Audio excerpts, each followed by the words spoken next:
કે ભડના દીકરાએ કઈ માફી બીપી નથી માંગી હો। એક માર ખાય છે, 8 મારે છે,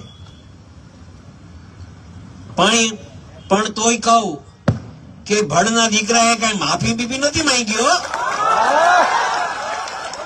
એ મર્દાનગીનું કામ છે, એક વાત સમજજો। મારવું અને માર ખાવું ને એ બે મર્દાનગીનું કામ છે। છેતરીને મારવાના પ્રયત્ન કર્યા, છેતરીને, અને વિડીયો બનાવીને એક દહેશત ઉભી કરવા માંગતા હતા। નહીં તો સ્વાભાવિક રીતે બને કેવું માર ખાવા વાળા હોય એના પરિવાર વાળા વિડીયો ઉતારી જાય। શું કામ? કે ભાઈ આ મારવા વાળો હતો। પણ આ લોકો તો પોતે મારે, પોતે વિડીયો બનાવે। એનું દુઃખ હતું મને મિત્રો, એ મને ખટકી ગયું હતું અહીંયા મગજમાં। એ કીધું આવી દાદાગીરી સહન નહીં થાય। એ પછી કોઈ પણ હોય, એ પછી કોઈ પણ હોય, એવી દાદાગીરી નહીં।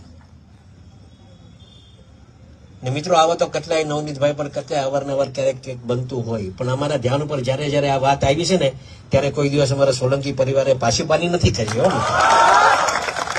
આ બહુ સ્પષ્ટ વાત છે, કોઈ બીજી વાત નથી।